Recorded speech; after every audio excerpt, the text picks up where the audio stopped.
পঞ্চম অধ্যায় পরকালের প্রতি বিশ্বাস। প্রথম পাঠ কবরের শাস্তি ও পুরস্কার। কবরের শাস্তি ও পুরস্কারের সত্যতা পবিত্র কুরআন এবং হাদিস দ্বারা প্রমাণিত। আল্লাহ তাআলা ইরশাদ করেন, যারা ঈমান এনেছে তাদেরকে আল্লাহ তাআলা সুদৃঢ় বাণী দ্বারা সুপ্রতিষ্ঠিত রাখবেন। এই আয়াতটি কবরের শাস্তির ব্যাপারে অবতীর্ণ হয়েছে। ইমাম আবু দাউদ রাহমাতুল্লাহি আলাইহি বর্ণনা করেন, নবী করিম সাল্লাল্লাহু আলাইহি সাল্লাম মুমিনদের ক্ষেত্রে ইরশাদ করেন, অতঃপর একজন ঘোষক এই বলে ঘোষণা করবে, তোমরা তার জন্য জান্নাতি বিছানা বিছিয়ে দাও, যাকে জান্নাতি পোশাক পরিয়ে দাও এবং তার জন্য জান্নাতের দরজা উন্মুক্ত করে দাও। এরপর তার জন্য জান্নাতি বিছানা বিছিয়ে দেওয়া হবে এবং জান্নাত উন্মুক্ত করে দেওয়া হবে, ফলে তার কাছে জান্নাতের শান্তি ও সুবাস আসতে থাকবে। আরেক বর্ণনায় আছে, মুমিন তার কবরের সবুজ বাগানে থাকবে, তার কবরকে 70 হাত প্রশস্ত করে দেওয়া হবে এবং এমন আলোকিত করা হবে যেন পূর্ণ চাঁদনি রাতের চাঁদ। পক্ষান্তরে কাফেরকে বলা হবে, তার জন্য জাহান্নামের বিছানা বিছিয়ে দাও, তাকে জাহান্নামী পোশাক পরিয়ে দাও এবং তার জন্য জাহান্নামের দরজা উন্মুক্ত করে দাও, ফলে তার কাছে জাহান্নামের উত্তাপ ও লু হাওয়া আসতে থাকবে।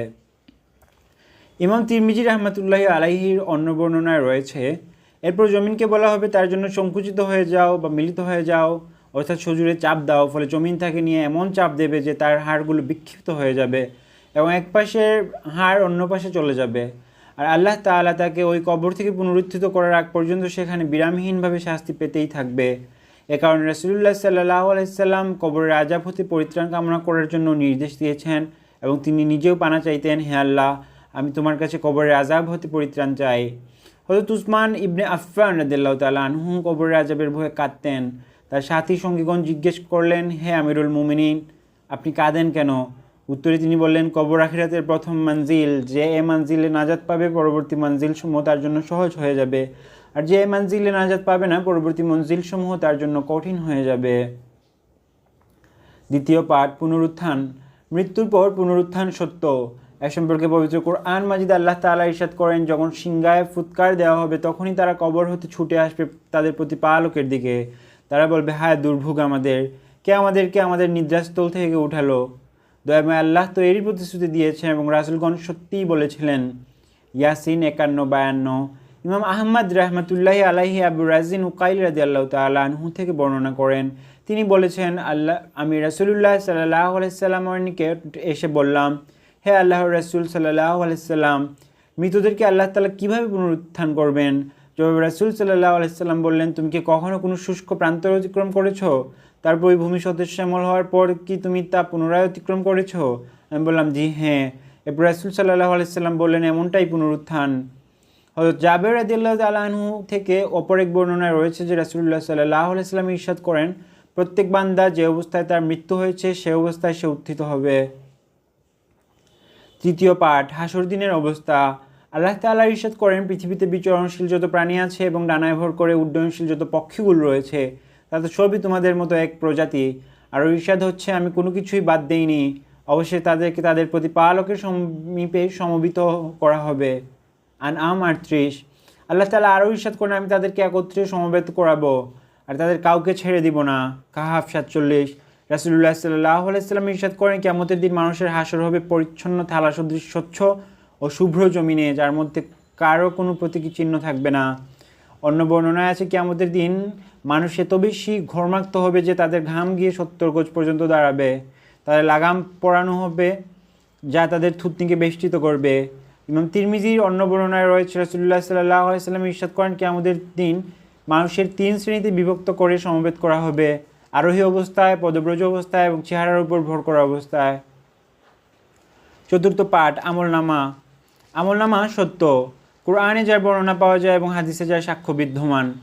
আল্লাহ তাআলা বলেন, নিশ্চয়ই তোমাদের উপর সংরক্ষণকারী সম্মানিত লেখকগণ রয়েছেন, তোমরা যা করো তা তারা জানেন। আল ইনতিফার 10-12। আল্লাহ তাআলা আরও ইরশাদ করেন, এটা আমার কিতাব যা সত্য বলে। জাসিয়া 29। আল্লাহ তাআলা ইরশাদ করেন, আমার ফেরেশতাগণ তাদের কাছে লিখতে থাকে। যুখরুফ 80।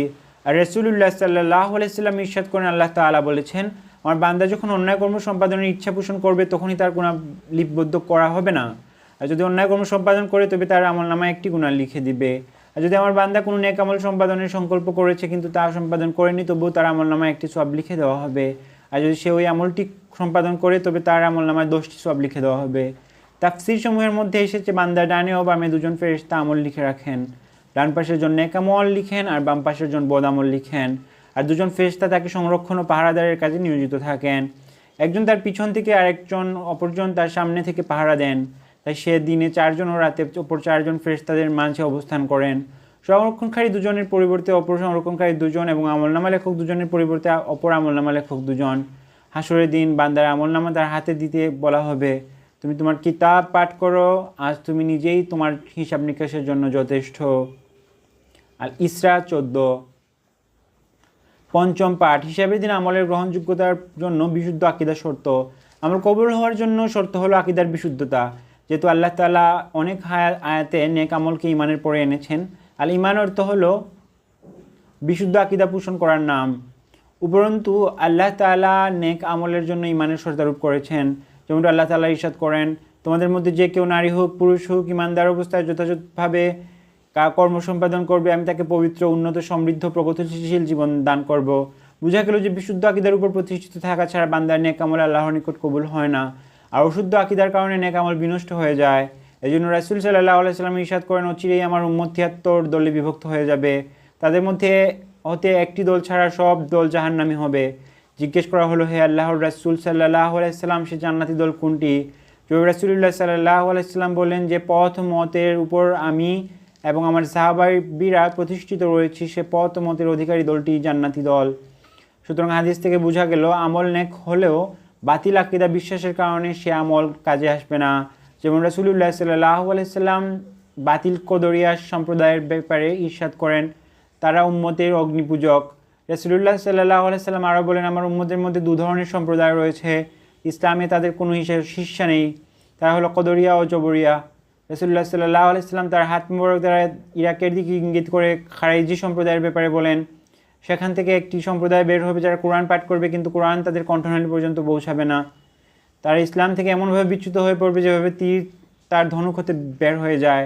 তাই আমাদের উচিত হবে আল্লাহ ও তার প্রিয় রাসূলের প্রতি তাজিম ও মুহাব্বতের সাথে বিশুদ্ধ আকীদা বিশ্বাসী হয়ে নেক আমল করা।